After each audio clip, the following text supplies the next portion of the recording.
Good morning once again, and I'm going to start concentration of solution. And before starting this, I want to explain you uh, dilute solution, concentrated, saturated and unsaturated. देखिए बच्चों, dilute solution आपने activity 2.2 है, I think. Let me see. Activity 2.2, right? उस activity में आपकी क्या है बच्चों? एक्टिविटी 2.2 उसमें 4 groups are to be made. ठीक है, उसमें group A has taken few crystals of copper sulphate CuSO4. Group B has taken what 1 spatula of copper sulphate. Okay, C and D की हम बात नहीं कर रहे हैं. ठीक है, अभी हम सोल्यूशन की बात कर रहे हैं. तो हमने ग्रुप ए एंड बी में देखा था कि group A and B have obtained what solution. Okay, लेकिन अगर आप जब कुछ crystals, this is your beaker से, आपने सिर्फ उसमें 2-3 क्रिस्टल कॉपर सल्फेट की डाल दी in water, right. Copper sulphate is blue in colour, तो वो कैसा, बिल्कुल बहुत ही पेल ब्लू कलर देगा आपके सोल्यूशन को, right. But if you will add 1 spatula of copper sulfate say in 100 ml, the intensity of the color will change ना. 1 spatula तो अच्छा खासा होता है, so the intensity of the color will change. तो अगर आप बात करें कि dilute इसमें कौन सा है और concentrated कौन सा है, तो dilute solution of copper sulfate will be this one, which was made by group A, जिसमें सॉल्यूट का कॉन्सेंट्रेशन कम होता है. ठीक है, ऐसे सॉल्यूशंस को हम डाइल्यूट कहते हैं. और कॉन्सेंट्रेटेड में सॉल्यूट का कॉन्सेंट्रेशन क्या होता है बच्चों? ज़्यादा होता है. ऐसे सॉल्यूशंस को हम कहते हैं कॉन्सेंट्रेटेड सॉल्यूशन. जैसे आप लैब भी देखते होंगे, लैब गए होंगे आप, और अगर नहीं गए तो वी विल लेके जाएंगे. We will obviously show you few demonstrations also in chemistry lab. तो उसमें आप देखेंगे बच्चों क्या होता है. लैब में आप देखते हैं एक कॉर्नर पे एक जो शेल्फ जैसे बनी हुई है, उसमें आप डाइल्यूट देखेंगे, dilute acids, dilute HCl, dilute H2SO4, dilute HNO3, nitric acid, ये these are all mineral acids. और एक तरफ आप देखेंगे कैसी बॉटल्स होंगी. सही नहीं बना पा रही हूँ मैं, अभी जल्दी में हूँ. तो आप देखेंगे वहाँ पे कॉन्सेंट्रेटेड, सारे कॉन्सेंट्रेटेड. ओके, तो इसका मतलब इससे हमें क्या पता चलता है कि जो डाइल्यूट है उसमें एसिड जो है वो, उसको काफ़ी उसमें पानी ऐड किया गया, वाटर इज एडिड. ठीक है, सॉल्वेंट उसमें डाला गया है, समझ गए. और कॉन्सेंट्रेटेड में सॉल्वेंट थोड़ा कम है इन कंपैरिजन टू डाइल्यूट. इतना शायद थोड़ा समझ में आ रहा होगा आपको. जैसे इंटेंसिटी ऑफ कलर से आप मेकआउट अभी कर सकते हैं. आपने कुछ क्रिस्टल्स डाले तो आपने बहुत ही लाइट पेल ब्लू कलर देखा. आपने 1 स्पैचुला या 2 या 3 डाल दिया तो the intensity of the colour will keep on varying, और वो डार्कर शेड की तरफ जाता जाएगा. जितना डार्कर होगा उतना ही कॉन्सेंट्रेटेड होगा. I think I made this point clear to you. Now saturated and unsaturated. ठीक है बच्चों, इसके लिए, इसको समझने के लिए भी हमें कुछ चीज़ें समझनी पड़ेंगी.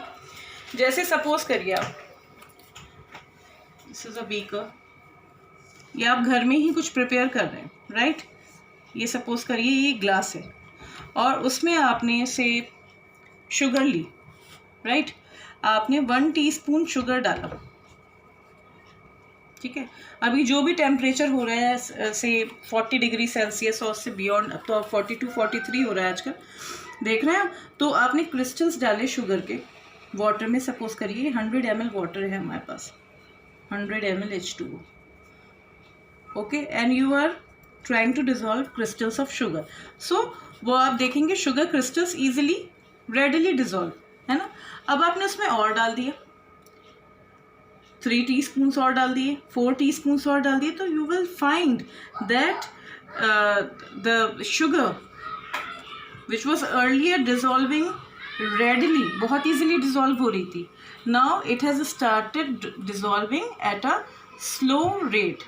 जितनी आप शुगर डालते चले जाएंगे, आफ्टर स्टरिंग ऑल्सो आप देखेंगे शुगर अब डिजॉल्व नहीं हो रही है।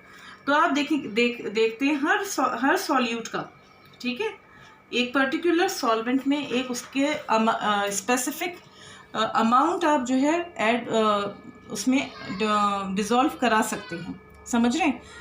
इन सपोज करिए कोई एक्स सॉल्यूट है, आप उसमें 10 ग्राम ही 10 ग्राम इन 100 ml वाटर आप डिसॉल्व करा सकते हैं। उसके बियॉन्ड आप कराएंगे तो क्या होगा, इट विल सेटल डाउन, ऐसे क्रिस्टल्स कैसे हो जाएंगे, नीचे आपको दिखने लगेंगे। और आप चाहे जितना उसको स्टर करें, no matter how much you are stirring the solution, but the solute particles are not ready to dissolve. ऐसे टाइम में हम क्या कहते हैं, सैचुरेशन आ गया है। तो उससे पहले जब तक सॉल्यूट डिसॉल्व हो रहा होता है, ठीक है, इजीली रेडली, तो अनसैचुरेटेड सोल्यूशन होता है। ओके और जो लास्ट लिमिट तक आप जो वेट करते हैं, लास्ट लिमिट तक आपने जो है उसमें सॉल्यूट डाले जा रहे हैं और वो सॉल्वेंट उसको डिसॉल्व कर रहा है, ठीक है, एक लास्ट लिमिट जो आती है, ऐसे सॉल्यूशंस को हम कहते हैं saturated solution. Means if you are going to add more solute to it, more solute to the solvent, the solute is not going to dissolve. Okay, ऐसे solution को हम क्या बोलते हैं, सैचुरेटेड सोल्यूशन। आई होप ये समझ में आया है। और सैचुरेशन क्या होता है, पर्टिकुलर टेम्परेचर पर होता है, ठीक है। अभी सपोज करिए इस सॉल्यूट की 10 ग्राम जो है वो से 25 डिग्री सेल्सियस पे 10 ग्राम डिजॉल्व हो रहा है। आप जब उसको थोड़ा एक्सीड करेंगे तो हो सकता है वो 30 डिग्री सेल्सियस पे थोड़ा और डिजॉल्व हो जाए, से 11 ग्राम, 12 ग्राम वो 45 पे हो जाए, उसकी भी एक लिमिट है ना। तो आप सॉल्युबिलिटी, यानी सॉल्युबिलिटी समझ रहे, सॉल्युबिलिटी आप किसी भी सॉल्यूट की बढ़ा सकते हैं ना solvent by increasing temperature also and by stirring also. समझ रहे? तो हम सॉल्युबिलिटी दो वेज में बढ़ा सकते हैं। फर्स्ट ऑफ ऑल हम स्टरी करने लगते हैं ना जल्दी जल्दी, और बाय इंक्रीजिंग टेम्परेचर। आपने जैसे देखा होगा शुगर सोल्यूशन, जैसे हम जो अनसैचुरेटेड बनाते हैं, लेमनेड आप देखते हैं, लेमनेड पीते हैं आप, तो उसमें हम अनसैचुरेटेड ही सोल्यूशन बना के पीते हैं ना, इतनी शुगर होती है कि हम पी सकते हैं। लेकिन अगर आप ये टेस्ट करने लगे बच्चों कि लास्ट लिमिट वाटर की हो, उतनी शुगर आप ऐड करके and you are going to have that lemonade, तो आप शायद उसको बेयर इतना नहीं कर पाएंगे, शायद अच्छा नहीं लगेगा आपको। समझ गए? ऐसी सॉल्ट की अपनी सॉल्युबिलिटी है in water at a particular temperature.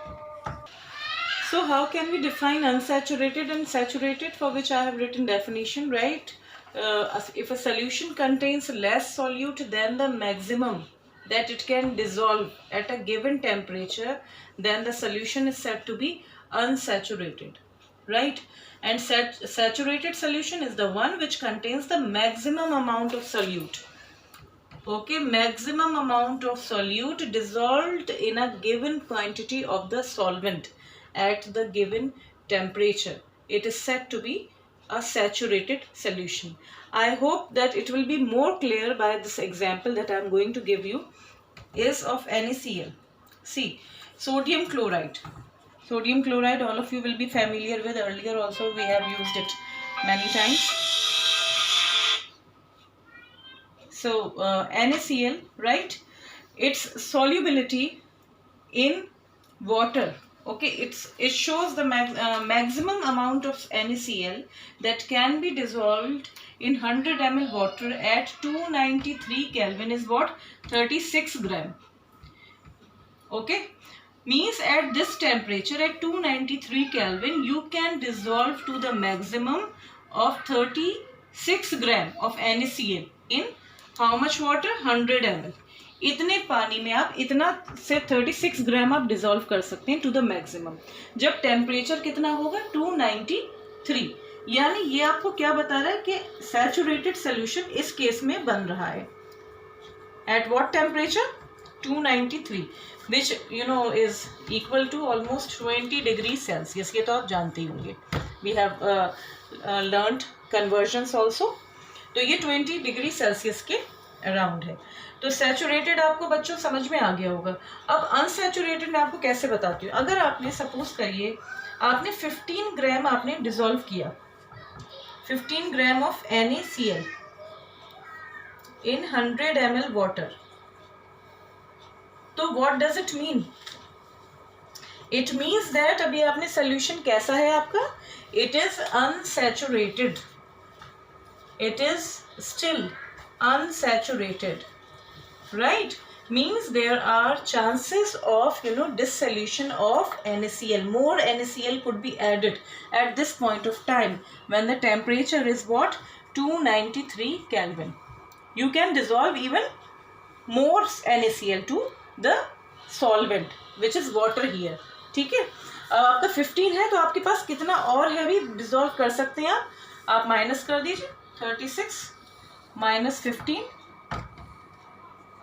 21 ही आ रहा है ना, तो 21 ग्राम आपका अभी और आप डिसॉल्व कर सकते हैं, यानी इससे भी डबल अमाउंट आप, नॉट डबल बट इससे थोड़ा सा कम, यानी 21 ग्राम आप और डिसॉल्व कर सकते हैं। किसमें, वाटर में।